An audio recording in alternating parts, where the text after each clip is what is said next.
Kamusta sa lahat at maligayang pagdating sa Tang's Animex Recap.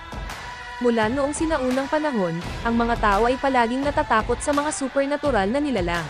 Tinatawag silang yokai, at ang commander na namumuno sa lahat ng yokai, tinawag siya ng lahat na Rico Nora. Kahit na siya ay napakakol, siya ay isang ordinaryong estudyante na nagngangalang Rico. Habang gusto ng yokai na utusan sila ni Rico, gusto lang ni Rico na mamuhay ng normal, kaya inutusan niya silang huwag lumapit sa kanyang paaralan. Ngunit gusto pa rin ng mga demonyo na protektahan si Rico, dahil siya ang ikatlong henerasyong commander ng angkan. Mula noong sinaunang panahon, ang yokai ay palaging kinatatakutan ng mga tao. Gayunpaman, sila ay kasalukuyang nasa isang mahirap na panahon. Habang tumatakbo si Rico papunta sa paaralan, patuloy na ipinapaalala ni Tengo sa kanya ang kanyang responsibilidad na magmana ng angkan, na lubhang nakakainis sa kanya, dahil gusto lang ni Rico na mamuhay ng normal. Sa sandaling ito, nakikipag-chat si Rico sa kanyang mga kaibigan. Ito ay lumabas na gusto nilang tuklasin ang isang lumang bahay, dahil narinig nila ang mga alingaw-ngaw na ang bahay ay puno ng yokai.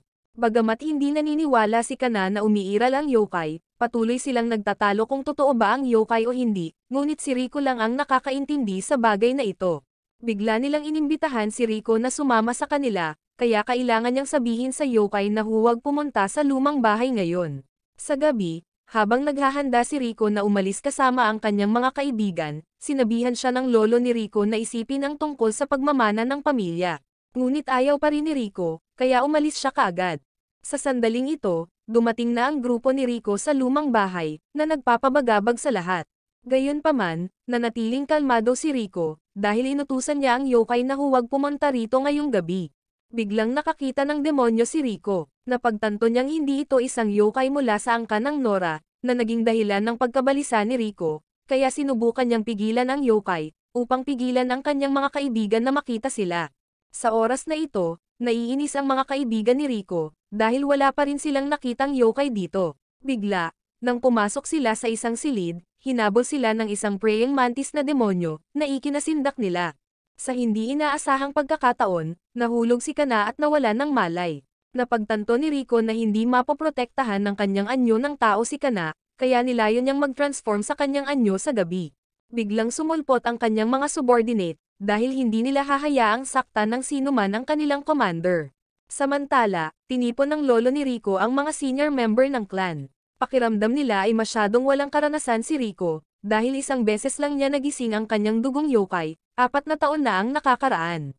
Kaya naniwala sila na hindi siya maaaring maging susunod na commander ng 10,000 yokai. Ngunit sinabi ni Gyuki sa kanila na maghintay hanggang magising ni Rico ang kanyang takot. Samantala, tinalo ni Yuki at Aotabo ang praying mantis na demonyo. Lumalabas na palaging pinoprotektahan nila si Rico. Palihim pa nga silang nag-transform sa pagiging estudyanteng anyo, para sundan si Rico sa paaralan, na ikinagulat niya. Inaasahan nila na si Rico ay magiging commander ng yokai, ngunit nais lamang ni Rico na mamuhay ng isang tao. Biglang nagising si Kana. Siya ay natatakot pa rin, ngunit sinabi sa kanya ni Rico na walang yokai dito. Pagkatapos noon, dinala niya si Kana sa kanyang tahanan, na ikinagulat niya, dahil maraming katulong ang bahay ni Rico, na talagang mga yokai na nakabalat kayo. Kinaumagahan, isang napakalakas na tao ang patungo sa angkan ng Nora. Madali niyang pinatay ang yokai gamit ang mga balahibo. Pagdating niya sa bahay ni Rico, napakasaya nito kay Yuki. Zen pala ang pangalan niya. Sa sandaling ito, nakipagkita si Zen sa lolo ni Rico at kay Yuki.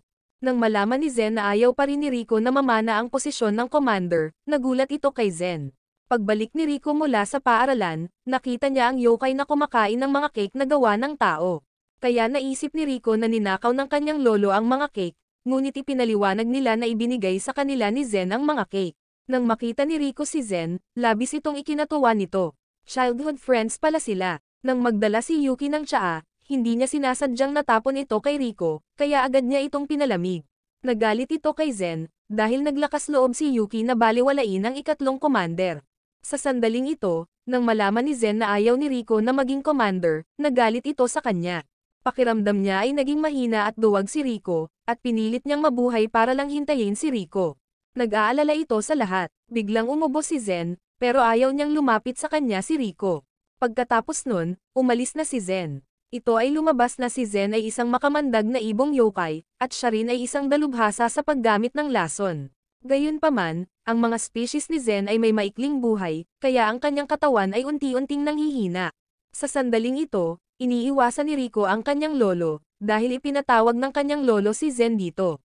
Ipinakita ni Tengo kay Rico ang mapa ng The Night Parade of 100 Demons. Ito ay lumabas na sa ilalim ng angkan ng Nora, mayroong maraming mas maliliit na angkan. Ang angkan ng Nora ay itinatag upang protektahan ang mahihina. Samantala, hindi pa rin maintindihan ni Zen kung bakit tumanggi si Rico na maging commander.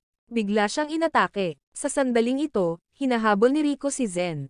Nagtaksil pala ang demonyong ahas kay Zen. Hindi alam ni Zen kung sino ang nag-utos sa kanya. Habang naabutan ni Rico si Zen, nakita niya ang demonyong sinisisi si Zen, dahil palagi niyang inuuna ang Nora clan, habang si Zen mismo ay walang ambisyon. Nang salakayin ng demonyong ahas si Zen, agad na hinarang ni Tengo ang atake para protektahan siya.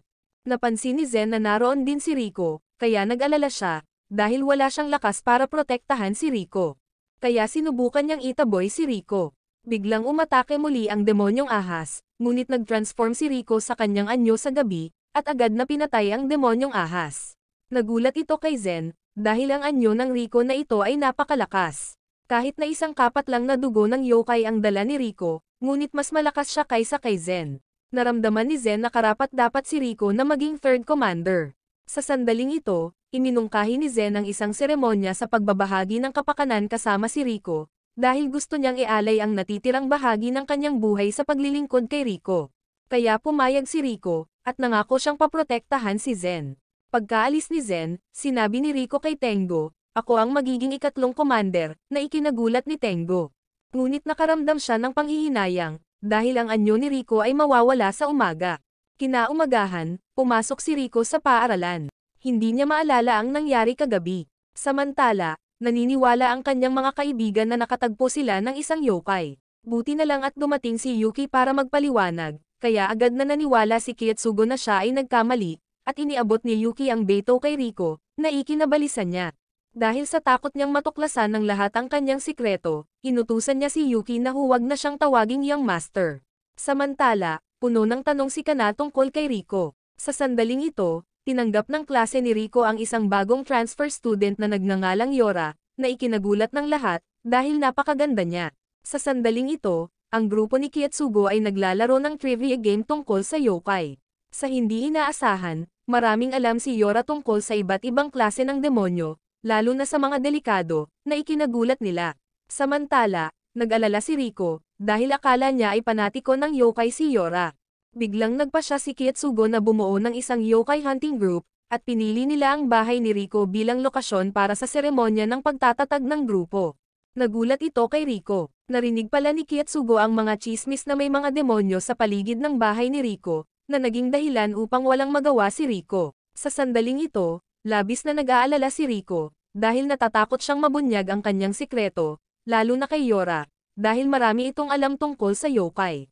Pagbalik ni Rico, nakita niya ang yokai na nagpa-party, na ikinagulat niya. Ito pala ay sinabi sa kanila ni Tengo ang tungkol sa anyo ni Rico na yokai, na ikinatuwa ng lahat. Ngunit sinabi ni Rico na darating ang kanyang mga kaibigan, kaya kailangan nilang magtago kaagad. Pagkatapos noon, kailangan nilang maglinis. Biglang dumating ang grupo ni Kietsugo kaya lumabas ang nanay ni Rico para batiin sila. Ngunit agad na naghinala si Yora, dahil ang disenyo ng kanyang bahay ay napakaluma. Ito ay isang lugar kung saan madalas gustong tumira ang yokai. Samantala, nag-aalala si Rico. Natagpuan ni Kyubinashi at Kurotabo si Yora na lubhang kahina-hinala. Biglang napatingin si Yora sa kanila, buti na lang, nakatago sila sa takdang oras. Sa sandaling ito, nagdala si Keihoro ng tsaa sa grupo ni Rico, na nagpakaba sa kanya. Kaya naman, dali-dali niya itong hinila palabas, na ikinagulat nila, dahil ang ganda-ganda ng maid sa bahay ni Rico, kaya lalong naghinala si Yora. Kaya agad pumunta si Rico sa kusina para pag-alitan si Keihoro. Pagbalik niya, nakita ni Rico na nakaalis na sila. Ito pala ay pinamunuan sila ni Yora sa paligid ng bahay, kaya ang yokai ay kailangang magtago. Sa sandaling ito, dumating din si Rico, ngunit hindi niya mapigilan si Yora. Nagpatuloy siya sa paghahanap sa buong bahay, dahil pakiramdam niya ay may yokai dito. Pagkatapos nito, pumasok sila sa isang silid na puno ng maraming estatwa ng Buddha. Nakatago pala ang yokai sa loob ng mga estatwa. Nang susuriin na sana ni Yora ang mga estatwa ng Buddha, sa kabutihang palad, lumitaw ang lolo ni Rico. Ngunit labis na nag-aalala si Rico, dahil siya ang Supreme Commander ng yokai. Sa hindi inaasahan, napakagalang niya, kaya hindi siya nakilala ng mga kaibigan ni Rico. Sa sandaling ito, naghihinala pa rin si Yora, dahil alam ng mataas na antas na yokai kung paano itago ang kanilang demonic aura. Bigla silang nakakita ng daga, kaya agad naman itong hinabol ni Yora. Napag-alaman niya na ang daga ay isang yokai, kaya mabilis itong nilipol ni Yora, na ikinagulat ni Rico. Lumabas na si Yora ay isang exorcist, at ang kanyang misyon ay lipulin ang yokai. Natuwa si Kietsugo. Sinabi ni Yora na siya ay mula sa pamilyang Keikain, na dalubhasa sa pangangaso ng yokai sa Tokyo. Kung maaari niyang lipulin ang commander ng yokai dito, siya ang magiging pinuno ng pamilya Keikain. Lalo nitong ikinabahala si Rico. Sa huli, umalis na sila. Agad namang humingi ng tawad sina Yuki at Aotabo kay Rico tungkol sa daga, dahil hindi pa nila ito nakita. Kaya, inakala nilang may nagdala ng daga sa bahay. Habang pauwi sina Kana at Yora, bigla silang napalibutan, at napagtanto ni Yora na sila ang yokai, kaya ipinakita nila ang kanilang tunay na mukha. Nang hulihin na sana nila sina Kana at Yora, tinawag ni Yora ang isang lobo para salakayin sila. Sa sandaling ito, napagtanto nilang napakalakas ni Yora, at napagtanto din ni Yora, na ang pangalan ng demonyong daga ay Kyuso. Habang hindi inaakala ni Kyuso na magiging kaibigan ng third commander ang isang exorcist, bigla niyang ginamit si Kana para pagbabantaan si Yora, na ikinatakot ni Kana. Kaya kinailangan ni Yora na tawagan muli ang kanyang lobo. Bigla niyang sinampal si Yora sa mukha dahilan para mawalan siya ng malay. Samantala, nakita ni Kurotabo na nag-aalala si Kyubinashi, at nalaman nilang nag-aalala siya kay Ryota. Ito ay lumabas na si Ryota ang pinuno ng angkan ng cat yokai, at sila ay hinabol ng daga na yokai. Sa sandaling ito, nakatagpo si Rico ng isa pang daga na yokai, na nagpaalam sa kanya na sina Yora at Kana ay kinidnap, na nagpabalisa kay Rico. Nang hihingi na sana si Rico ng tulong, sinabi nito sa kanya na kailangan niyang pumunta doon mag-isa, kaya sinundan ito ni Rico. Sa puntong ito, dumating siya sa base ng daga na yokai, at sa hindi inaasahan, si Nato Kozo ay lihim na sumunod sa kanya. Bigla siyang inatake, at si Rico ay nahuli ni Kyuso. Sinimulan niyang kulitin si Rico, dahil sa sobrang hina niya, pero gusto lang ni Rico na palayain niya sina Yora at Kana. Sinabi ni Kyuso kay Rico na talikuran ang posisyon ng ikatlong commander, at pinilit niya itong ipalaganap ang balita sa buong bansa, o papatayin niya sina Yora at Kana. Sa sandaling ito, si Rico ay bumabalik, at biglang, nakita niya si Ryota, kaya nagpa siyang tulungan siya. Biglang nagpatuloy ang daga na yokai sa paghabol sa kanila, kaya kinuha ni Rico si Ryota at nagtago. Pagkatapos nito, dinala niya si Ryota pabalik sa kanyang bahay. Samantala, walang intensyon si Kyuso na tuparin ang kanyang pangako, at gusto niyang makipaglaro kina Yora at Kana. Sa sandaling ito, sumulat si Rico ng isang abiso, na nagsasabi na siya ay susuko sa pagmana ng posisyon ng ikatlong commander. Biglang dumating ang lolo ni Rico, at alam na niya ang lahat, kaya sinabi niya kay Rico na pag-isipang mabuti. Sa sandaling ito, nakonsensya si Ryota kay Rico, dahil naiwala niya ang kanilang teritoryo sa daga na yokai, kaya gusto niyang ipagpatuloy ang pakikipaglaban sa kanila. Sumugod din ang mga nasasakupan ni Rico, at gusto rin nilang lumaban. Biglang nagising ang dugong yokai ni Rico, na ikinagulat ng lahat, at nagpa siyang manghuli ng daga na yokai. Nang kakainin na ni Kyuso sina Yora at Kana, biglang dumating si Rico at ang kanyang mga subordinate. Napagtanto ni Kyuso na ito ang The Night Parade of 100 Demons, na ikinagulat niya. Nagmadali si Aotabo upang iligtas sina Yora at Kana, kaya tumakas sila. Nagalit ito kay Kyuso. Pagkatapos noon, nagsimula na silang mag-away. Lumalabas na ang mga nasasakupan ni Rico ay napakalakas, at madali nilang natalo ang daga na yokai. Samantala, si Kyuso ay nakaharap kay Ryota. Bagamat siya ay nasugatan, humingi pa rin si Ryota ng pahintulot kay Rico na lumaban. Sa hindi inaasahang pagkakataon, si Kyuso ay naging isang higanteng daga, at natalo niya si Ryota. Biglang bumuga ng apoy si Rico mula sa kanyang tasa ng alak, at sinunog nito si Kyuso. Sa huli, nanalo si Rico. Sa sandaling ito, nalilito pa rin sina Yora at Kana, dahil hindi nila alam kung sino ang nagligtas sa kanila. Kinaumagahan, humingi ng tawad si Yora kay Kana, dahil inilagay niya si Kana sa panganib. Samantala, hindi na nakita ni Kana na nakakatakot ang yokai, dahil nahulog na siya sa anyo ni Rico sa gabi. Sa puntong ito, natipon na ni Kietsugo ang pangkat ng pangangaso ng yokai, ngunit napansin niyang nawawala si Rico. May sakit pala si Rico, kaya kinailangan siyang alagaan ni Keihoro at Kyubinashi. Biglang dumating si Zen para bisitahin si Riko. Napagtanto niyang hindi pa rin nakaka-recover si Riko mula sa labanan kahapon, ngunit gusto pa rin niyang maging commander si Riko. Biglang bumalik si Yuki, at labis siyang nag-alala kay Riko, kaya siya ang pumalit sa pag-aalaga sa kanya. Biglang dumating din ang grupo ni Kana upang bisitahin si Riko, na nagpakaba kay Riko.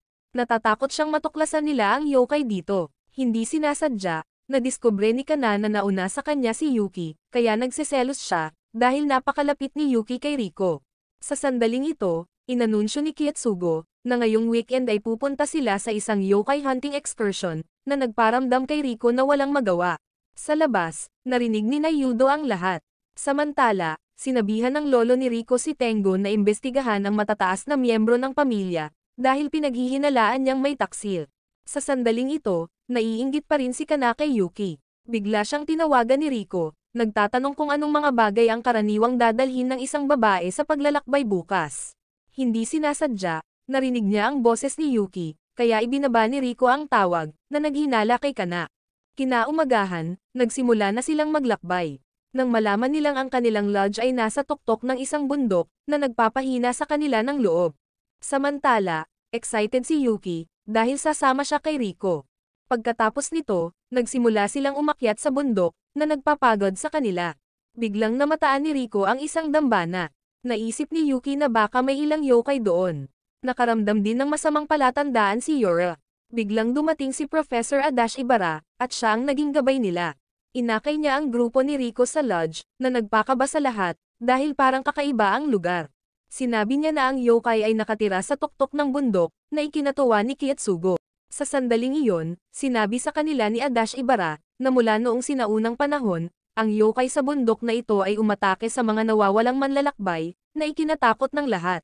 Napagtanto ni Riko at Yuki, na ang yokai sa bundok na ito ay si Gyuki. Samantala, hinihintay sila ni Gyuki na dumating. Nakilala pala ni Yudo na si Gyuki ang nagmamanipula sa daga na yokai, at pinapanood pa rin niya ang grupo ni Riko. Sa mga sandaling ito, takot na takot ang grupo ni Riko, kaya gusto na nilang umuwi agad. Ngunit labis na naaliw si Kietsugo. Sinabi niya na wala na silang bus pabalik, kaya kailangan nilang manatili sa inn ni Professor Adachi Ibara. Sinabi niya sa kanila, na ang kanyang inn ay ligtas na ligtas. Mayroon pa silang Yura, isang exorcist, kaya hindi nila kailangang mag-alala. Tiniyak nito ang lahat. Ito ay lumabas na si Professor Adachi Ibara ay kontrolado ng isang yokai. Ang kanilang layunin ay patayin si Riko. Sa puntong ito, dumating ang grupo ni Riko sa inn. Pakiramdam niya ay kakaiba ang lahat ng naroon. Nang marinig ng mga babae na may hot spring dito, natuwa sila. Pero tumakas si Yuki, dahil isa siyang snow woman. Samantala, gustong sumilip ni Shima sa paliguan ng mga babae, ngunit gustong manghuli ni Kietsugo ng yokai. Kaya pinigilan sila ni Riko, dahil napakadelikado dito. Gayunpaman, gusto pa rin ni Kietsugo na pumunta. Sa hindi inaasahang pagkakataon, dumating si Yuki at sumama sa kanila, kaya kinailangan silang sundan ni Riko. Habang nag-aalala si Kana, dahil inakala niyang magkasama sina Riko at Yuki, nagpa siya si Kana na hanapin sila. Sa hindi inaasahang pagkakataon, napalibutan ng yokai ang paliguan, at binalak ni Mezu na hulihin sila para pagbabantaan si Riko. Samantala, ang grupo ni Riko ay binabantayan pa rin ni Gozu. Nauna na pala silang inutusan ni Gyuki na patayin si Riko. Plano pala nitong ipagkanulo ang angkan ng Nora. Sa sandaling ito, narinig ni Yura ang mga hiyawan mula sa banyo, kaya tumakbo siya roon. Nang nasa panganib ang dalawang babae, buti na lang at dumating si Yura sa tamang oras para iligtas sila. Samantala, ang grupo ni Riko ay nag-explore pa rin sa paligid. Ngunit si Yuki ay labis na nag-iingat, dahil kailangan niyang protektahan si Riko, kaya sinabi sa kanya ni Riko na hindi niya kailangang gawin iyon. Biglang nagsimulang kumilos si Gozu. Minamanipula niya sina Kietsugo at Shima para tumakbo, kaya hinabol sila ni Riko.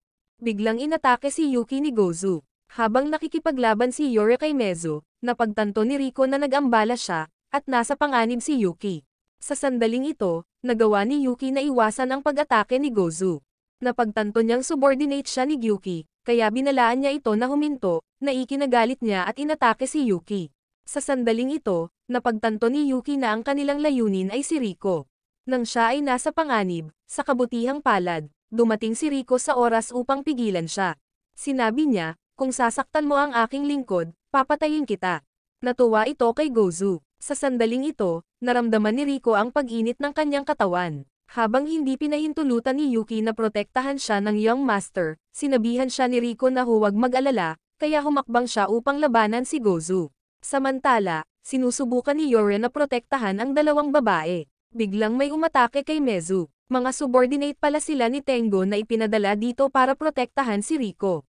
Kaya't nahuli nila si Mezu, iniwan ang grupo ni Yore na nalilito sa nangyayari. Habang kinakalaban ni Rico si Gozu, hindi maintindihan ni Yuki kung bakit nasa araw si Rico, ngunit nagawa pa rin niyang labanan si Gozu. Sa sandaling ito, napagtanto ni Gozu na napakalakas ni Rico, kahit na hindi pa niya nagising ang kanyang yokai bloodline. Biglang nag-spell si Gozu, na paralisa ang katawan ni Rico. Pagkatapos, tumubo siya ng mala-insekto na mga paa mula sa kanyang likuran, dahilan para mag-alala si Yuki at sumugod. Ngunit siya ay nawalan ng malay sa kanya, at siya ay nagpatuloy sa pag-atake kay Rico. Nang papatayin na niya ito, sa hindi inaasahang pagkakataon, naputol ang mga paa niyang parang insekto, at natalo siya.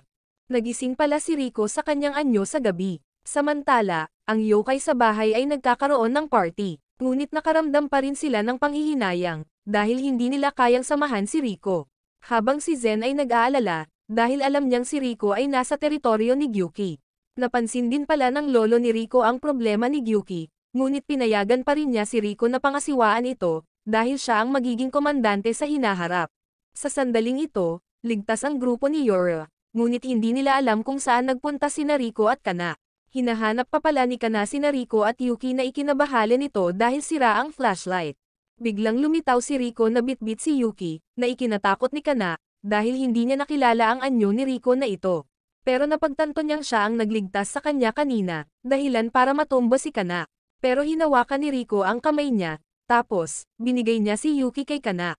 Gayunpaman, hindi maintindihan ni Kana kung bakit alam niya ang kanyang pangalan. Sabi niya, matagal ko nang alam. Pagkatapos noon, umalis na si Rico. Papunta pala siya sa lugar ni Gyuki. Sa sandaling ito, nakilala ni Rico si Gyuki. Nakilala niya ito bilang nagising na anyo ni Rico. Nagsimulang tanungin ni Rico si Gyuki kung bakit gusto niya itong patayin. Sa hindi inaasahan, agad na idiniin ni Gyuki ang isang espada sa leeg ni Rico. Ngunit si Rico ay kumilos ng napakabilis, at sinabi niya, ako ang magiging ikatlong komandante. Habang patuloy silang nag-aaway, sinabi sa kanya ni Gyuki na kailangan niyang sagutin ang kanyang mga tanong. Bigla, nag-conjure siya ng dalawang ilusyon ng mga pinatay ni Rico, ngunit pinaalis sila ni Rico. Tinanong niya si Gyuki, ano ang gagawin mo pagkatapos mo akong patayin? Napag-alaman na gusto ni Gyuki na patayin si Rico at pagkatapos ay tapusin ang kanyang sariling buhay, kaya inatake siya ni Rico. Sa sandaling ito, naalala ni Gyuki isang siglo na ang nakalilipas. Ang bansang ito ay palaging sinasaktan ng digmaan at kahirapan. Samantalang ang kanyang Panginoon at asawa ay gustong-gustong magkaroon ng anak, ngunit wala silang anak. Isang gabi, isang pink na globo ang pumasok sa kanyang bibig, at sa hindi inaasahan, pagkaraan ng ilang panahon, ang asawa ng Panginoon ay nanganak kay Yumwaka, at siya rin ay si Gyuki. Ito ang nagpasaya sa mag-asawa. Nang si Yumwaka ay 7 taong gulang, namatay ang kanyang ama sa isang kudeta, na naging dahilan upang tumakas si Yumwaka at ang kanyang ina. Mula noon, si Yumwaka ay nagsanay ng espada sa bundok. Isang araw, nabalitaan ni Yumwaka na may malubhang karamdaman ang kanyang ina, kaya bumaba siya ng bundok para hanapin siya. Siya ay dinala sa Mount Nejirim ng 2 alipin ng kanyang ina. Bigla naman siyang inatake ng demonyo. Sa sandaling ito, napagtanto niya na siya ay nalinlang. Nang matuklasan ni Yumwaka na kinain ng demonyong ito ang kanyang ina, nagalit siya, at pumasok siya sa bibig ng demonyo. Sa hindi inaasahan, nahulog ang demonyo sa bangin at namatay. Sa sandaling ito, si Yumwaka ay nawala ng pag-asa dahil nawala sa kanya ang lahat, kaya nagpasya siyang maging demonyo at maghiganti sa mga tao. Mula noon, itinatag ni Yumwaka ang kanyang sariling angkan, at sinimulan siyang tawagin ng mga tao na Gyuki. Pagkaraan ng ilang oras, dumating ang grupo ng The Night Parade of 100 Demons sa teritoryo ni Yuki, at ang kanilang Supreme Commander ay si Norarien, na lolo ni Rico. Patuloy silang lumalaban sa isa't isa. Sa huli, natalo si Gyuki. Ngunit naramdaman ni Norarien na siya ay napakalakas, kaya iminungkahi ni Norarien si Gyuki na maging kanyang subordinate, at binigyan niya si Gyuki ng 2 araw upang magpas siya. Sa huli, hinanap ni Gyuki si Norarien. Dahil iginagalang niya ang lakas ni Norarien, nagpasya siyang sumali sa angkan ng Nora. Sa sandaling ito, nakikipaglaban pa rin si Riko kay Gyuki, ngunit nasugatan si Riko. Sinabi sa kanya ni Gyuki, kung patuloy na tatanggihan ni Riko ang kanyang dugong yokai, at patuloy siyang mamuhay bilang isang tao, hindi niya tatanggapin si Riko na maging commander. Kaya't nagpatuloy si Gyuki sa pag-atake, ngunit sinabi ni Riko, ako ang magiging ikatlong komandante. Sa hindi inaasahang pagkakataon, nabawi ni Riko ang kalamangan, at sinaktan niya si Gyuki, na ikinagulat niya. Sa huli, natalo si Gyuki. Sa sandaling ito, binalaan ni Gyuki si Riko, ang angkan ng Nora ay nakapasok sa loob at labas. Kung magpapatuloy ito, masisira ang kanilang angkan, at ayaw niyang may makasira sa pinakamamahal na angkan na ito, kahit na ang taong iyon ay si Riko. Biglang dumating ang mga subordinate ni Tengo. Nang malapit na nilang hulihin si Gyuki, agad silang pinigilan ni Riko. Sa sandaling ito, iniiwasan pa rin ni Gyuki si Riko, dahil hindi niya kinikilala ang kanyang dugong yokai. Ngunit iginagalang niya ang lakas ni Riko, kaya nagpasya siyang parusahan ang sarili. Gayunpaman, pinigilan siya ni Riko. Ito ay nalilito kay Gyuki. Lumalabas na nakita ni Riko ang kanyang pagkakanulo bilang isang maliit na bagay, at sinabi niya kay Gyuki, kung mayroon kang anumang mga katanungan, tanungin ang bahagi ng tao sa akin. Dahil dito, naalala ni Gyuki ang mga salita ni Norarian, mula ngayon, ako na ang magiging magulang mo. Kaya nagsimulang tingnan ni Gyuki ang angkan ng Nora bilang kanyang pamilya. Kinaumagahan, nagising si Gyuki.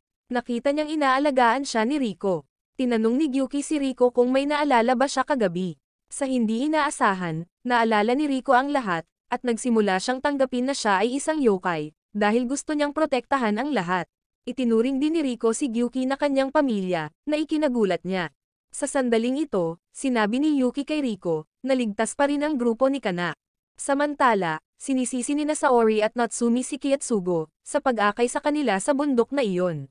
Habang nararamdaman ni Yora na sobrang hinala ni Riko, dahil sa gabing iyon, nawala siya. Samantala, iniisip pa rin ni Kana ang night form ni Riko. Sa sandaling ito, nakilala ni Riko ang kanyang lolo. Nais niyang paalisin si Gyuki, kaya sinabi niya kay Riko na gumawa ng hatol tungkol kay Gyuki sa darating na pagpupulong. Kinaumagahan, naghahanda na ang lahat para sa pulong. Bigla namang nakasalubong ni Yuki sina Mezo at Gozu kaya hindi siya komportable dahil dito muna sila mananatili. Sa sandaling ito, ang lahat ng mga senior na miyembro ng Nora Clan ay nagtipon, na nagdulot ng pag-aalala sa lahat, dahil ang pagpupulong ngayon ay magpapasya kung si Riko ang magiging commander. Sa sandaling ito, ipinahayag ng lolo ni Riko, si Riko ang magiging ikatlong commander. Ngunit hindi pa rin nagtiwala si Naiyudo kay Riko, at gusto niyang harapin muna si Gyuki. Biglang nagpahayag din si Riko, ako ay magiging komandante ng angkan ng Nora, at sinabi niya na talagang sinubukan siya ni Gyuki na patayin. Ngunit sinabi ni Riko na gagawin niya ang lahat ng sisihin para kay Gyuki, kaya tinutulan ito ni Naiyudo, dahil kailangan nilang parusahan ang taksil. Ngunit sinabi ni Riko na hindi sila pinagtaksilan ni Gyuki, dahil pinrotektahan niya ang kanlurang teritoryo. Nagulat ito sa lahat. Pagkatapos nito, nagpa siya si Norarian, kapag si Riko ay 13 taong gulang, siya ay opisyal na magiging ikatlong komandante. Sa sandaling ito, si Kana ay nagkaroon ng kakaibang panaginip, dahil noong siya ay 6 na taong gulang, siya ay nakaranas ng katulad na bagay, at ngayon din ang kanyang kaarawan. Dumating na si Kana sa school. Habang tinuturuan ni Yora sina Saori at Natsumi na maging exorcist, ngunit iniisip pa rin ni Kana ang kanyang panaginip. Biglang dumating si Kiyotsugo. Binigyan niya ng regalo si Kana, dahil kaarawan niya iyon, na labis na nagpasaya kay Kana. Sa hindi inaasahang pagkakataon, ito ay isang manika sa hugis ng isang yokai, ngunit pinasalamatan pa rin siya ni Kana. Samantala, sinabihan ni Riko sina Yuki at Aotabo na umuwi muna, dahil kailangan niyang makipagtulungan sa lahat. Habang pauwi si Kana, naalala niya ang kanyang panaginip, na may susundo sa kanyang kaarawan, na ikinabahala niya. Sa sandaling ito, ang grupo ni Kiyotsugo ay nag-iimbestiga sa isang yokai na nagngangalang Angaikyo. Isa siyang salamin na demonyo, at papatayin niya ang kanyang target sa kanilang ika-13 na kaarawan. Sa sandaling ito, dumating din si Riko, ngunit hindi niya mahanap si Kana kahit saan, habang si Kana ay nakatagpo ni Angaikyo, na naging dahilan upang siya ay natakot at tumakas. Ngunit patuloy siyang hinabol ng salamin na demonyo. Sa puntong ito, si Kana ay hinabol ni Angaikyo sa paaralan. Bigla niyang naalala, noong siya ay 6 na taong gulang, nakakita siya ng isang purple na salamin, at inayos ni Angaikyo na makipagkita sa kanyang ika-13 kaarawan. Habang naguguluhan si Rico, hindi niya alam kung saang pamilya yokai kabilang si Angaikyo. Sa sandaling iyon, lumitaw si Angaikyo sa salamin ni Kana, kaya agad niya itong inihagis sa lupa, nabasag ito. Biglang tumunog ang manika na ibinigay sa kanya ni Kietsugo. Ito pala ay isang telepono, kaya, inabisuhan niya ang lahat na inaatake siya ng isang yokai. Nagulat sila nito, kaya agad na tumakbo si Rico at Kietsugo para hanapin si Kana. Natrap pala si Kana sa loob ng mirror world, kaya walang nakakakita sa kanya. Sa kabutihang palad, nakita ni Rico si Kana, na ikinagulat ng salamin na demonyo, kaya't nabasag niya ang salamin at nakuha si Kana. Habang siya ay nasa panganib, sa kabutihang palad, dumating si Rico upang iligtas siya. Nagalit ito sa salamin na demonyo. Pagkatapos ay nahati siya sa maraming anyo, ngunit madaling natalo siya ni Rico. Sa puntong ito, ligtas na si Kana, kaya ipinaalam niya sa lahat na nagkamali siya. Nang aalis na si Rico, tinanong niya, "Sino ka?" Dahil sa bawat pagpapakita niya, nawawala si Rico. Kaya nagpa siya si Kana na sundan si Rico, para matuto patungkol sa kanya. Sa sandaling iyon, dinala ni Rico si Kana sa isang yokai restaurant. Si Ryota pala ang namamahala sa restaurant na ito. Habang nakikita ni Kana ang yokai kung saan-saan, naisip nila na si Kana ang kasintahan ng Young Master, kaya tinanong nila siya kung anong uri siya ng yokai. Sabi ni Rico, "Pag nalaman nilang tao ka, kakainin ka."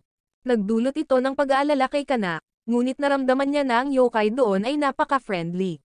Pagkatapos nilang kumain, pagod na pagod si Kana, kaya binuhat siya ni Rico pauwi. Kinaumagahan, nakaramdam ng hiya si Rico, dahil noong nakaraang gabi, kumain siya kasama si Kana hanggang halos madaling araw. Bigla niyang nakita si Kana, at agad niyang hinila si Rico, dahilan para mag-alala si Rico, dahil akala niya ay natuklasan ni Kana ang kanyang sikreto. Buti na lang at naisip niya lang na magkaibigan si Rico at ang lalaki noong nakaraang gabi. Nagulat ito kay Yuki, napagtanto niya na nahulog si Kana sa Young Master. Sa sandaling iyon, may mga kaaway na pinupuntirya ang pamilya Nora. Akala nila ay naging masyadong mahina ang pamilya Nora. Samantala, napagtanto ng lolo ni Rico na may panghihimasok sa kanilang teritoryo, kaya iminungkahi ni Hihi na dapat niyang hawakan ang bagay na iyon. Dahil sa deklarasyon ni Rico na maging third commander, gusto niyang pasiglahin ang sarili sa pamamagitan ng labanan. Sumang-ayon ang lolo ni Rico. Nangako si Hihi na pagkatapos na maayos ang usapin, magdadala siya ng mga cake at tsaa para kay Norarian. Sa hindi inaasahang pagkakataon, natalo si Hihi. Dahil dito, natigilan ang pangkat ng investigasyon, dahil si Hihi ay isang mataas na ranggo na yokai sa pamilya. Kaya bumalik sila para magsumbong sa Supreme Commander. Sa sandaling iyon, narinig din ni Rico ang balita tungkol kay Hihi, na labis na ikinalungkot niya. Pagkatapos, pumunta siya upang makipagkita kay Tengo. Lumalabas na gusto ni Tengo na dagdagan ang bilang ng mga taong nagpoprotekta kay Rico sa 6, dahil si Rico ang nag-iisang tagapagmana ng posisyon ng commander. Kinaumagahan, napalibutan si Rico ng maraming yokai na nagpoprotekta sa kanya. Sa sandaling iyon, pinoprotektahan din ang mga matataas na miyembro ng pamilya. Samantala, naiinis ang lolo ni Rico, dahil overprotective si Tengo sa kanya, kaya nagpa siya siyang tumakas. Sa sandaling iyon, ang lolo ni Rico ay naglalakad pa rin. Kaya naman, patuloy siyang sinundan ni Nato Kozo. Nang pumila na sana siya para bumili ng cake, bigla niyang nakita si Yura. Pareho pala silang nag-aaway para bumili ng discounted cakes. Sa hindi inaasahang pagkakataon, hindi nakabili ng cake si Yura, kaya binigyan siya ni Norarian ng ilang cake. Napagtanto niya na siya ang lolo ni Rico. Pagkatapos noon ay nagsimula na silang mag-usap. Ipinaliwanag niya na kailangan niyang pumunta sa lungsod ng mag-isa, dahil ang kanyang misyon ay patayin si Norarion. Ikinagulat siya nito. Gayunpaman, hindi maintindihan ni Yura kung bakit siya iniligtas ng mga yokai na iyon. Hindi niya alam kung lahat ng yokai ay masama. Ito ay nagpatawa sa lolo ni Rico, at sinabi niyang lahat ng yokai ay masama.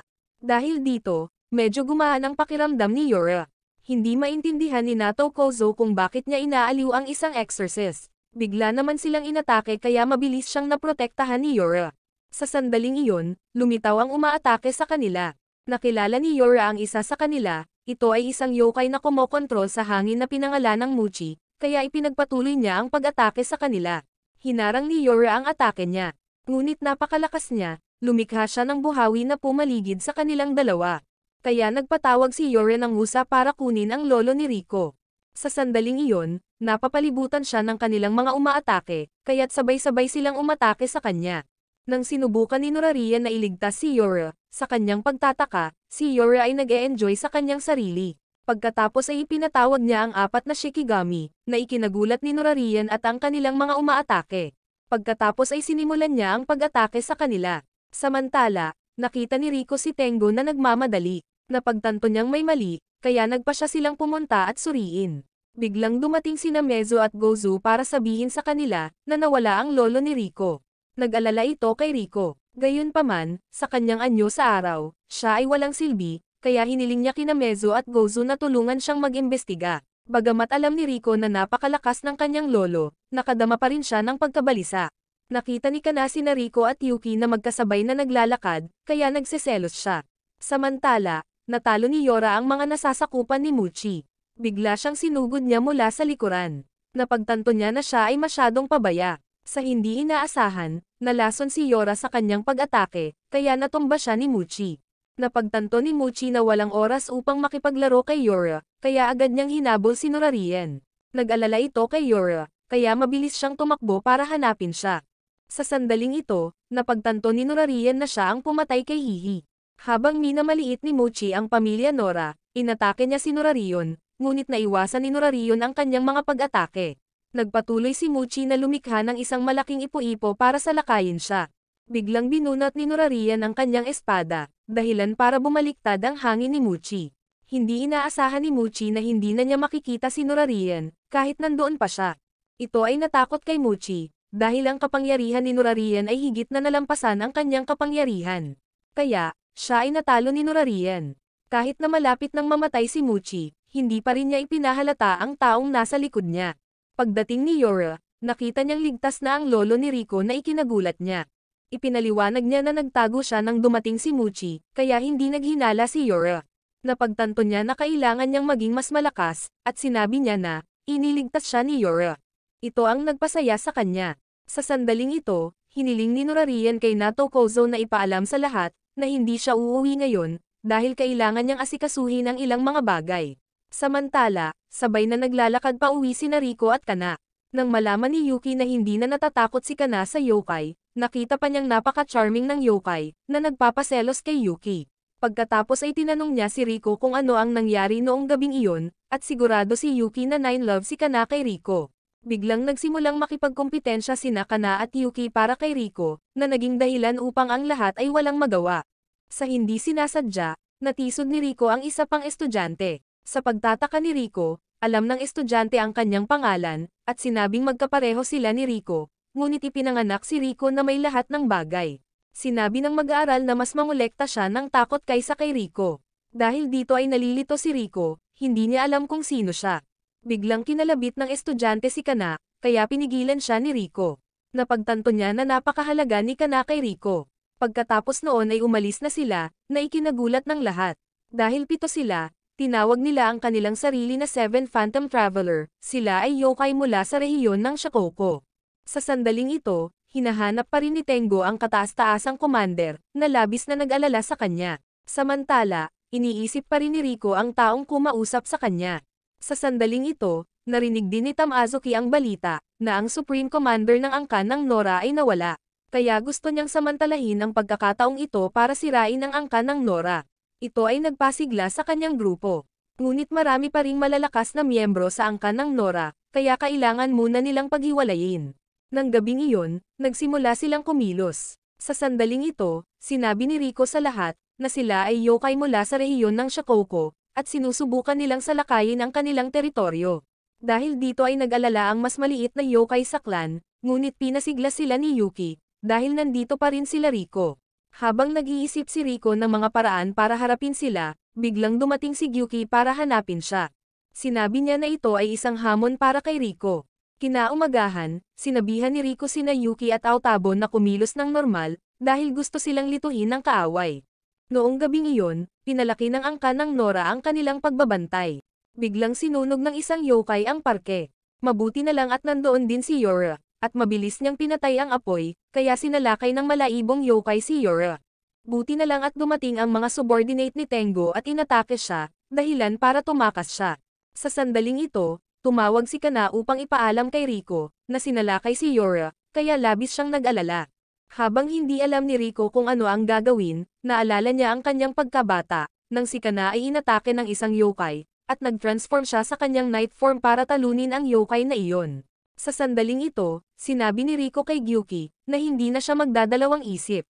Samantala, pinaplano ni Tamazuki na salakayin ang mansyon ng Nora clan. Sa sandaling ito, nagtipon ang mga matataas na miyembro ng angkan ng Nora. Galit na galit si Shuei, dahil pinatay ang kanyang ama na si Hihi, kaya gusto ni Shuei na maghiganti agad para sa kanyang ama. Nag-aalala ito sa grupo ni Yuki, dahil hinihikayat ni Naiyudo si Shuei, na nanginginig sa posisyon ng Young Master. Sa wakas, dumating na si Rico. Sinabi niya sa lahat na huwag kumilos ng mag-isa, lalo na si Shuei. Nagalit ito kay Shuei, ngunit inaliw ni Rico si Shuei, dahil gusto rin niyang maghiganti kay Hihi, at ipinahayag niya, bago bumalik ang kanyang lolo, siya ang magiging pinuno ng angkan ng Nora, na ikinagulat ng lahat. Kaya pumayag si Shuei na sundin ang sinabi ni Rico. Biglang pumasok si Inugami sa mansyon, at inatake ang isang yokai doon, na naging sanhi ng pag-aalala ng lahat. Sa sandaling ito, ipinagpatuloy niya ang pag-atake sa lahat, kaya hinabol siya ni Rico. Sa sandaling tumakbo siya palabas ng gate, nakita ni Rico na nandito ang 7 Phantom Travelers. Nais pala nilang opisyal na batiin si Rico. Sinabi ni Tamazuki na, ang kanyang ama ay ang commander ng 808 Fox Yokai sa rehiyon ng Shikoku, at tinanong siya ni Rico kung ano ang kanyang layunin. Sinabi ni Tamazuki na gusto niyang mangolekta ng mas maraming takot dito, at sakupin niya ang angkan ng Nora.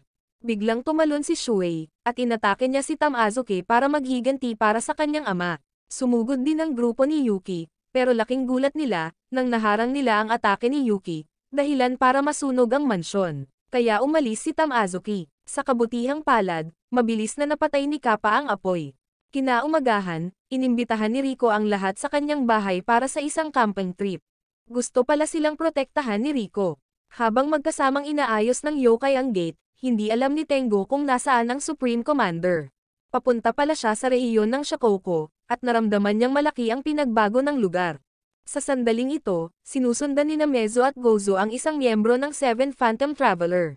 Napag-alaman na kanina, si Gozo ay nag-shoot ng ilang mga thread sa kanya. Samantala, dumating na sa kanyang bahay ang mga kaibigan ni Rico. Pagkatapos, hiniling ni Rico kay Yuki na protektahan si Kana, na naging dahilan para hindi siya komportable, dahil ayaw niyang protektahan ang kanyang karibal. Pero dahil utos iyon ni Rico, kailangan niyang sumunod. Sa sandaling ito, sinalakay ni Mezo at Gozo ang yokai na ito, at nilayon nilang hulihin siya.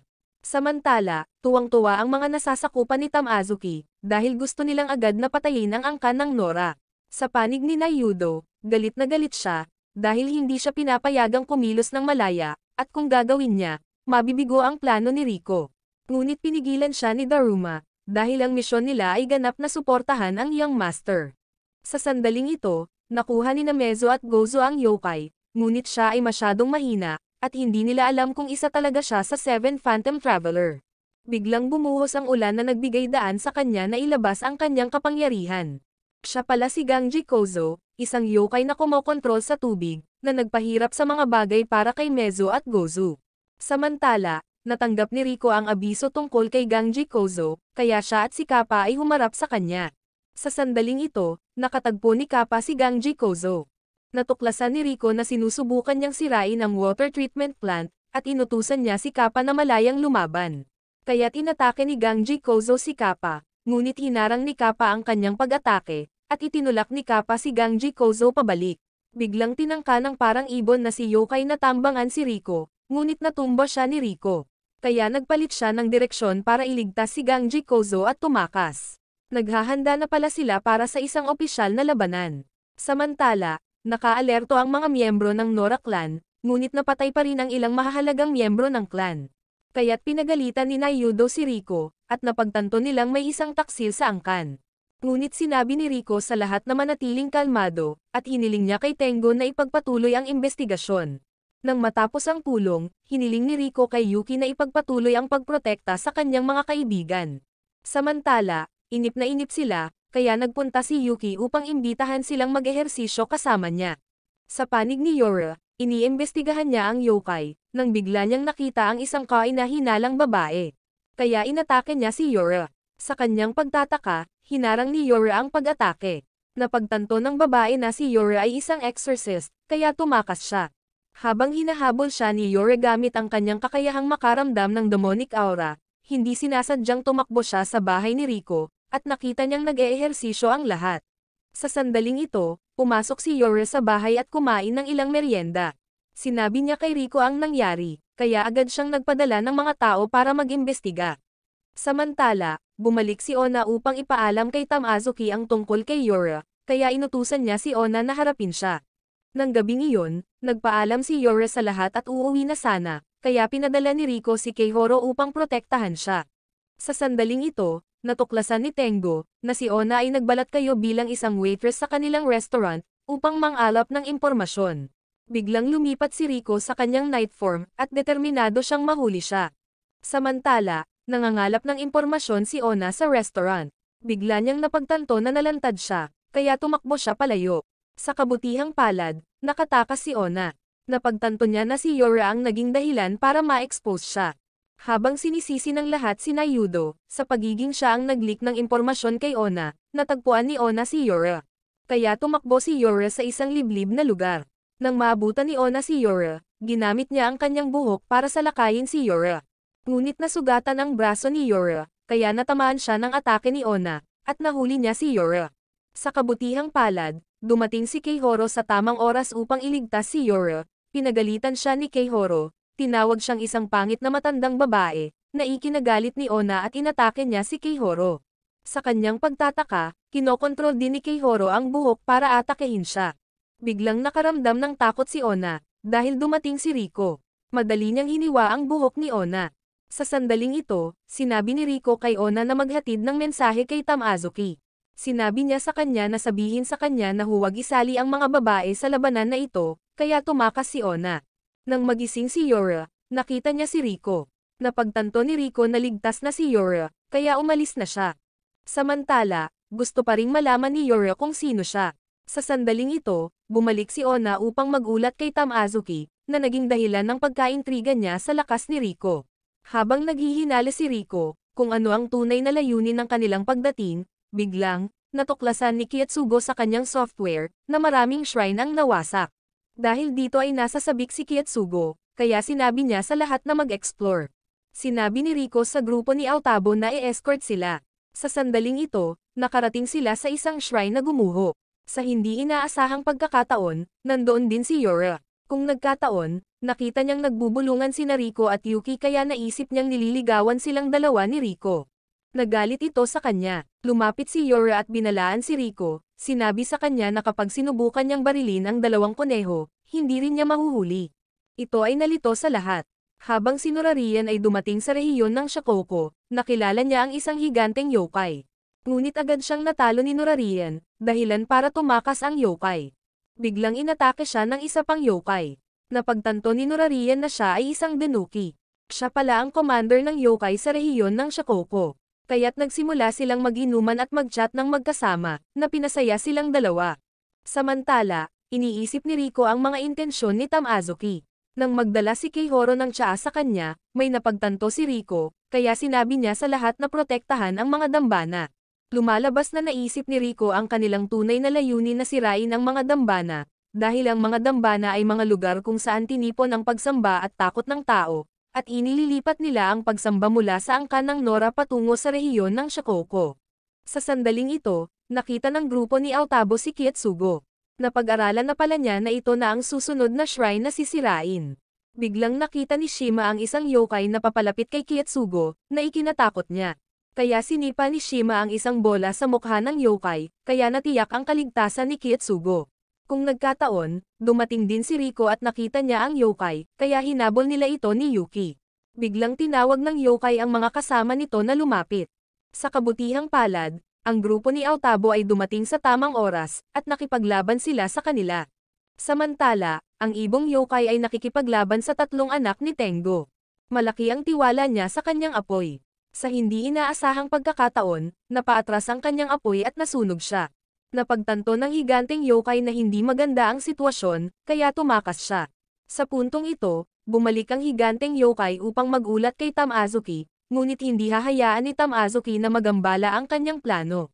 Habang patuloy na tinuturuan ni Rico ang lahat na palakasin ang seguridad ng mga shrine, kailangan pa nilang tumuon sa pagprotekta sa mas maliliit na shrine. Sa sandaling ito, aksidenteng nabangga ni Kurotabo si Natsumi, na nag-alala sa kanya. Sa kabutihang palad, hindi niya napagtanto na siya ay isang yokai. Napansin ni Kurotabo na may nalaglag siyang papel. Dumating si Natsumi sa Lord Senbad Shrine. Samantala, hindi mahanap ni Rico si Natsumi, kaya nag-alala siya. Kaya hinanap siya ni Yuki. Habang nagpapasalamat si Natsumi kay Senba, biglang hinawakan ng yokai ang manggas niya.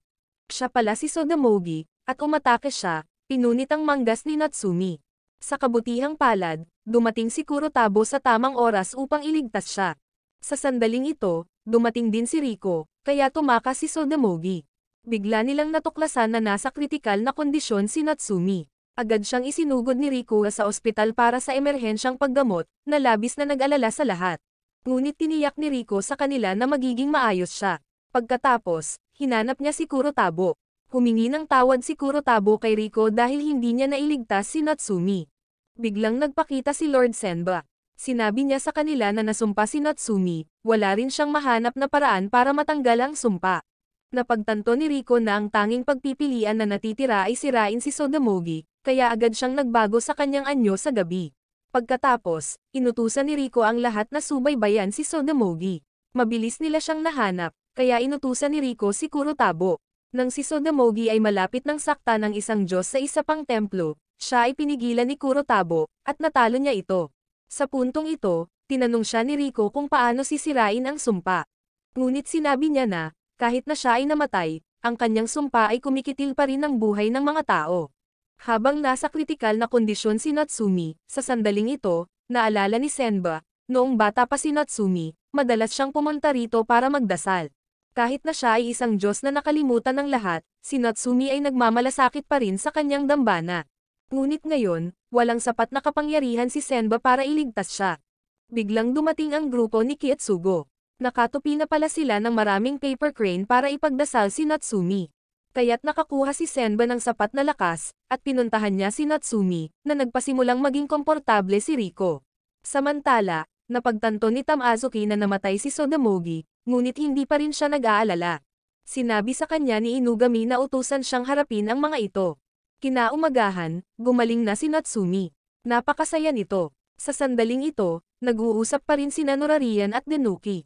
Pakiramdam nila ay matanda na sila ngayon, at sinabi sa kanya ni Nurarian na, si Hihi ay pinaslang ng mga subordinate ng anak ni Denuki. Lumalabas na si Tamazuki ang kanyang ikawalong anak, at si Tamazuki ang nagmana ng karamihan sa kanyang kapangyarihan, sinusubukan niyang gamitin ang fear para utusan si yokai. Itinatag ni Tamazuki ang 7 Phantom Traveler, at ang pinakadelikado sa kanila ay si Inugami. Sa puntong ito, nakapasok si Inugami sa bahay ni Rico. Nakita niya si Rico na malapit sa mga tao, na naging dahilan ng pagbaba ng tingin ni Inugami sa kanya. Habang naglalaro si Rico ng mga baraha sa lahat, biglang, natuklasan ni Kietsugo ang ilang bagong balita, ang lumang bahay na kanilang ginalugad ay inookupahan ni yokai, kaya sinabi ni Kietsugo sa lahat na manghuli ng yokai. Ngunit agad silang pinigilan ni Rico, dahil natatakot siyang malalagay sila sa panganib. Biglang ibinalita ni Keihoro na may tawag siya sa telepono. Si Inugami pala ang tumawag kay Rico. Sinabi niya na kung patuloy na nagtatago si Rico sa bahay, pupunta siya at haharapin ang kanyang mga kaibigan. Nag-alala ito kay Rico. Nang bumalik si Rico, lahat ay nawala. Nakapunta na pala sila sa lumang bahay. Agad na napagtanto ni Rico na ito ay isang bitag, kaya mabilis niyang hinabol ang lahat. Samantala, ang grupo ni Kietsugo ay nagtipon kasama si Yura, at naghahanda silang maghanap sa lumang bahay. Ngunit tinambangan na sila ni Inugami sa loob, na ikinatuwa niya ng husto. Sa puntong ito, nakapasok na sila sa bahay, na ikinatuwa ni Kietsugo at Shima, ngunit sila ay binabantayan ni Inugami. Pagdating ni Rico, nakasalubong niya ang grupo ni Yura. Sa sandaling iyon, dumating din ang grupo ni Yuki, at agad nilang natalo ang yokai sa loob ng lumang bahay. Sinabi ni Rico sa lahat na napakadelikado dito, kaya sinabihan niya silang umalis muna. Nang hahanapin na sana niya si Kietsugo at Shima, biglang nakasalubong niya si Inugami. Hindi niya maintindihan kung bakit malapit si Rico sa mga tao, kaya naisip niya na nakakadiri ito. Habang ang grupo ni Yura ay napapaligiran ng yokai, pinigilan sila ni Yura. Nang sasalakayin na sana ni Inugami si Rico, biglang dumating ang kanyang mga nasasakupan, at nahuli nila si Inugami. Sa puntong ito, mas lalo niyang binabaan si Rico. Dahil kailangan niyang laging protektahan, inilabas ni Inugami ang kanyang kapangyarihan, na nagpapahintulot sa kanya na baguhin ang kanyang ulo bilang isang lobo. Nang salakayin niya si Rico, itinulak siya ni Yuki palabas. Ngunit patuloy siyang inatake ni Inugami. Bigla siyang pinigilan ni Kyubinashi na ikinagalit niya. Dati pala, laging minamaliit si Inugami, hanggang sa makilala niya si Tamazuki. Nang makita ni Tamazuki ang kapangyarihan ni Inugami, labis siyang nasiyahan, at inutusan niya si Inugami na maging kanyang subordinate. Sa sandaling iyon, naniwala lamang si Inugami na si Tamazuki ang tunay na commander, at siya ang magiging pinuno ng sangkatauhan. Ngunit sinabi ni Rico na siya ay nalinlang ni Tamazuki, dahil ang mga tao at yokai ay walang pinagkaiba sa isa't isa. Gayunpaman, hindi pa rin naniniwala dito si Inugami, at sinimulan niyang gisingin ang kanyang buong kapangyarihan. Sa hindi inaasahang pagkakataon, nagawa niyang makawala sa mga pagpigil ni Kyubinashi, kaya't si Inugami ay naging isang napakalaking lobo, na naging sanhi ng pagguho ng bahay. Pagkatapos ay inatake ni Inugami ang lahat, na ikinabahala ni Rico. Sa puntong ito, si Rico lamang ang natitira upang harapin siya, at nakuha ni Inugami si Rico. Nang akala ni Inugami ay natapos na niya si Rico, nagulat siya nang makitang dumudugo ang kanyang kamay. Lumipat pala si Rico sa kanyang night form, na ikinamangha ni Inugami. Sinabi ni Rico na tapos na ang lahat, kaya tuloy-tuloy ang pag-atake sa kanya. Sinabi ni Rico na ang laki ay hindi katumbas ng lakas, na naging dahilan upang tumakas si Inugami. Sa puntong ito, nakatakas na sa labas ang grupo ni Yura. Bigla nilang nakita sina Inugami at Rico. Habang patuloy na inaatake ni Inugami si Rico, umiwas si Rico at sinaksak siya sa likod.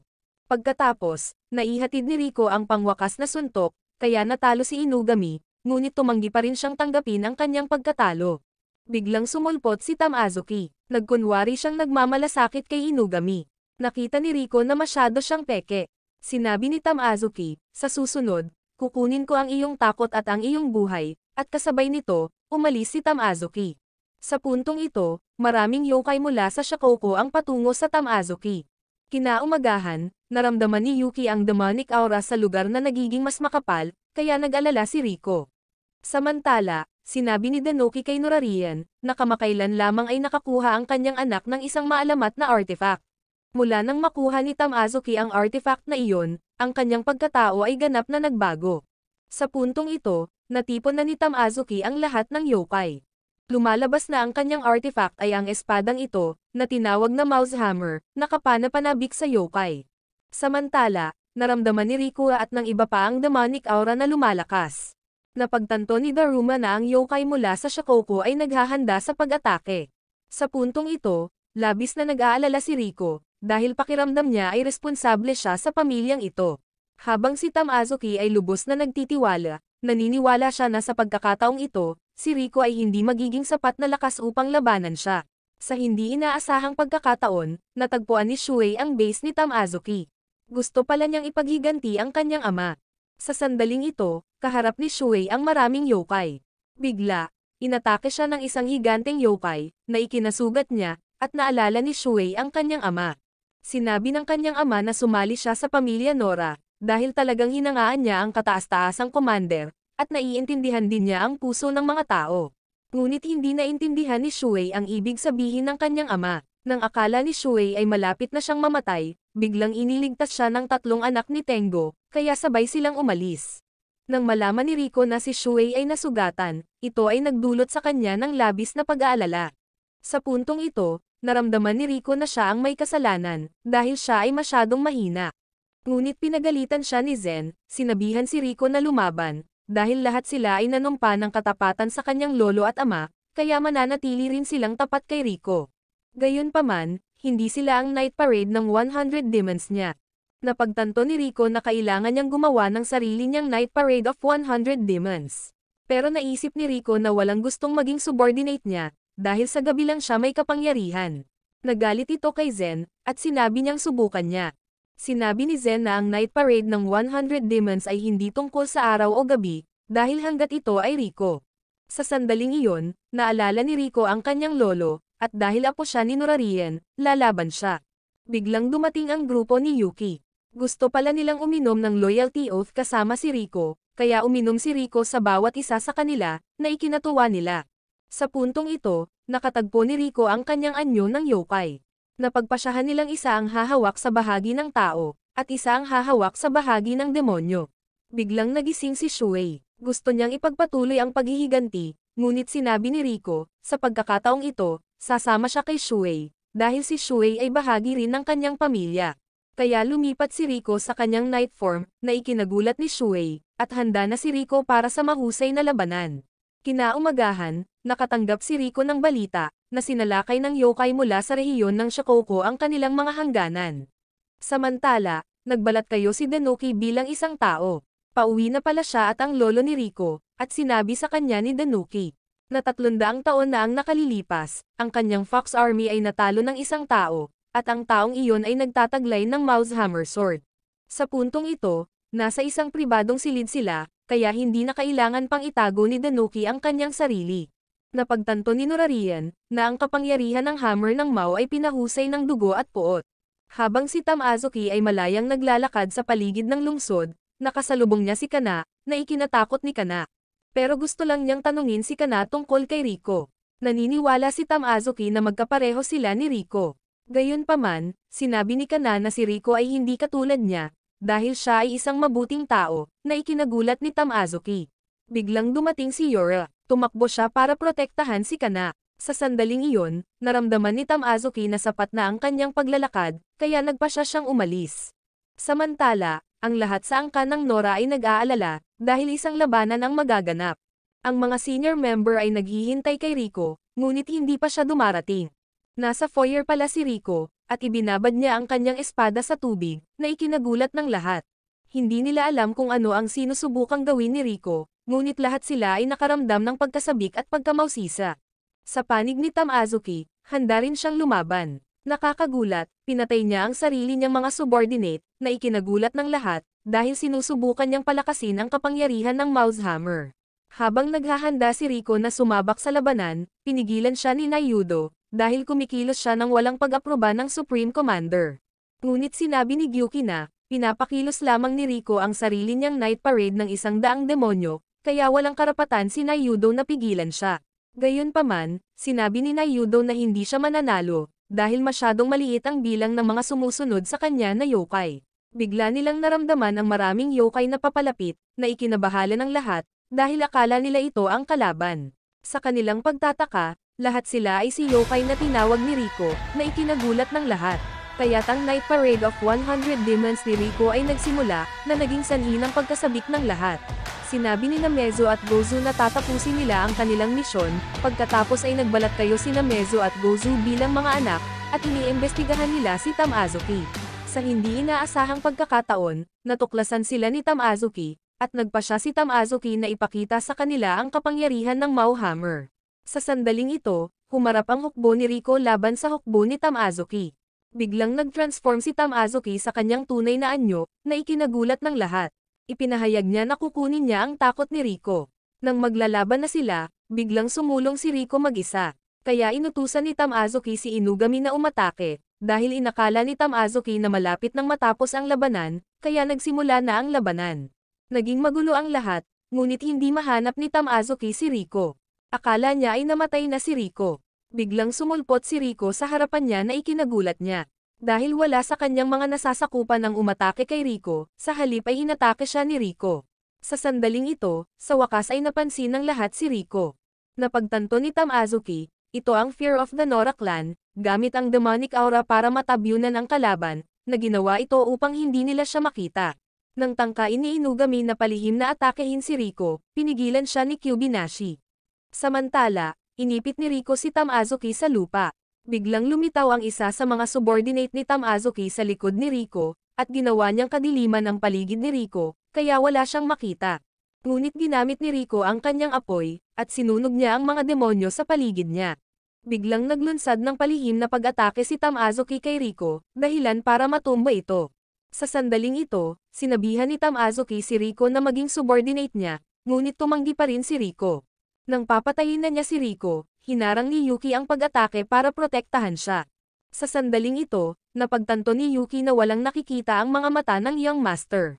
Bigla, ipinagpatuloy ni Yusezum ang paggamit ng kanyang kakayahan, na naging dahilan upang ang lahat ay hindi makakita ng anuman, na ikinatuwa ni Tamazuki. Inutusan niya itong patayin si Yuki. Nag-alala ito kay Riko. Nang tatapusin na ni Tamazuki si Riko, bigla siyang nakaramdam ng takot, at ginamit niya ang Mauhammer para hampasin si Riko. Sa sandaling ito, sinabi ni Riko kay Yuki na tumakbo, ngunit pinilit niyang manatili at protektahan siya, kaya nagpa siya silang lumaban ng magkasama. Ipinagpatuloy ni Yusezum ang kanyang pag-atake. Na-freeze pala ni Yuki ang isang mata niya kaya nakakakita pa rin ang kaliwang mata niya. Gumawa ng snowstorm si Yuki, at natalo niya si Yusezum, na pinanumbalik ang paningin ng lahat. Habang di nadamay ni Riko si Tamazuki, sa sandaling ito, naramdaman ni Yora ang isang malaking pinagmulan ng demonic aura, kaya tumakbo siya papunta dito. Pinagaling ni Zen ang mga nasugatan. Dinala rin ni Shuei sina Mezu at Gozu sa kanya para gamutin. Samantala, ang iba ay nakikipaglaban pa rin sa kanilang mga kaaway. Pinangunahan ni Kappa si Ganji Kozo sa malalaking lalagyan ng tubig. Gumamit siya ng tubig para salakayin siya, at nanalo si Kappa. Si Aotabo ay nasa isang paligsahan ng lakas kasama ang isang higanteng yokai. Biglang tumaas ang kapangyarihan ni Aotabo, at natalo niya ito sa isang suntok. Samantala, dinaig ni Keihoro si Onna, at itinali ni Kyubinashi si Inugami. Ngunit naniniwala sila na hindi mabibigo si Tamazuki. Sa oras na ito, nagpa siya si Tamazuki na gamitin ang Mouse Hammer. Sa hindi inaasahang pagkakataon, napatay niya ang kanyang mga nasasakupan. Nagulat ang lahat, biglang nag-transform ang espada niya, pinatay pa niya si Onna. Sa oras na ito, sinabi ni Gozu kay Riko, na absorb ng kanyang espada ang kapangyarihan ng yokai, sa pamamagitan ng pagpatay sa kanila. Natakot ang mga nasasakupan ni Tamazuki, habang si Inugami ay nakatayo lang at nakatingin kay Tamazuki. Sa oras na ito, nakikipaglaban din si Yora sa yokai. Bigla siyang nadiskubre ni Tamazuki. Natakot si Yora, dahil masyadong malakas ang demonic aura niya, madali pa niyang nasira ang Shikigami niya. Nang hulihin na sana niya si Yora, sa kabutihang palad, nailigtas siya ni Riko sa oras, at pinutol niya ang maskara ni Tamazuki. Sa oras na ito, sinabi ni Riko kay Yora na protektahan ang mga tao, na ikinagulat niya, dahil siya ay isang yokai. Habang naniniwala si Tamazuki, gamit ang kanyang espada, ang kanyang takot ay hihigit sa Supreme Commander ni Nora. Ngunit siya ay kontrolado ni Kyubinashi. Sa oras na ito, dumating ang mga kampon ni Riko. Nakita ni Inugami na nasa panganib si Tamazuki, kaya agad niyang nahuli si Kana, at ginamit nila ito para pagbabantaan si Riko.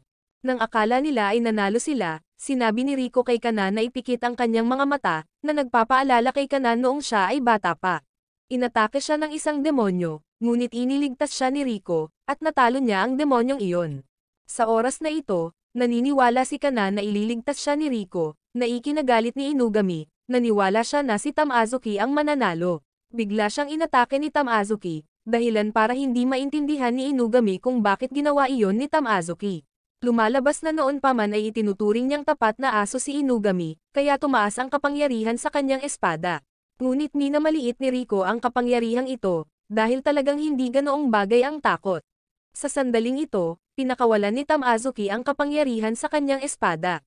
Nang aakyat na si Shuei ay pinigilan siya ni Riko, dahil siya na ang bahala sa kanya. Kaya nagsimula na naman silang mag-away. Habang si Tamazuki ay nakita lamang ang kanyang mga nasasakupan bilang mga inutil na tao, ngunit nakita ni Riko ang kanyang mga nasasakupan bilang kanyang mga kasama. Nakita ng lahat na pareho silang naglalabas ng makapangyarihang demonic aura, na ikinagulat nila. Pagkatapos ay nagpatuloy si Tamazuki sa pag-atake, na naging dahilan upang masugatan si Riko. Biglang sumikat ang araw. Napagtanto ng lahat na magiging dihado si Riko, dahil babalik siya sa kanyang anyo sa araw. Habang nananalig pa rin si Gyuki kay Riko, dahil araw man o gabi, siya pa rin ang commander ng The Night Parade of 100 Demons. Habang nagsasaya si Tamazuki, at inilabas niya ang lahat ng kanyang kapangyarihan, sa ngayon ay kaharap ni Riko ang kanyang tunay na pagkatao. Napagtanto nila, araw man o gabi, iisa pa rin sila. Habang inaakala ni Tamazuki na babalik siya sa kanyang anyo bilang tao, sa hindi inaasahang pagkakataon, hindi nagbago si Riko, kaya nag-alala si Tamazuki, dahil hindi na niya matamaan si Riko. Biglang hinampas ni Riko ang kanyang likod, dahilan para lumabas ang lahat ng yokai sa kanyang katawan. Nanalo siya sa wakas. Nang tatapusin na ni Riko si Tamazuki, bigla siyang pinigilan ng kanyang lolo, at dumating din ang ama ni Tamazuki. Nakita ng lahat si Norarian. Tuwang-tuwa sila, ngunit gusto pa rin ni Tamazuki na lumaban. Nang subukan niyang nakawin ang kapangyarihan ng kanyang ama, pinigilan siya ni Rico. Sinabi niya sa kanya na matutong mag-isip para sa iba. Sa oras na ito ay galit na galit si Danuki, dahil ang kanyang anak ay masyadong hangal. Kaya humingi siya ng paumanhin kay Rico, at babayaran niya ang angkan ng Nora para sa pinsala. Kinaumagahan ay nagising si Rico, ngunit siya ay nasugatan pa rin. Palaging inaalagaan siya ng nanay ni Rico. Sa oras na ito ay pinuntahan ni Rico ang kanyang lolo. Sinabi niya na labis ang pasasalamat ni Danuki kay Rico, dahil iniligtas niya ang buhay ni Tamazuki. Habang si Tamazuki ay bumalik sa Shikoku, at nagsimula na siyang mag-isip para sa iba, sa oras na ito ay napakasaya ng lahat, dahil nanalo si Rico. Kaya lahat sila ay sumuporta kay Rico na maging commander. Pagkatapos, nagsimula silang mangarap ng isang party ng pagdiriwang. Nagkataon ding dumating ang mga kaibigan ni Rico kaya kailangan niyang itago ang kanyang pagkatao. Maraming salamat sa panonood, sana nag-enjoy ka sa anime na ito. Mag-subscribe at pindutin ang notification bell upang updated ka lagi sa mga bagong video na may upload namin, at para makatutok sa higit pang Tagalog anime recap, magkita tayo sa susunod.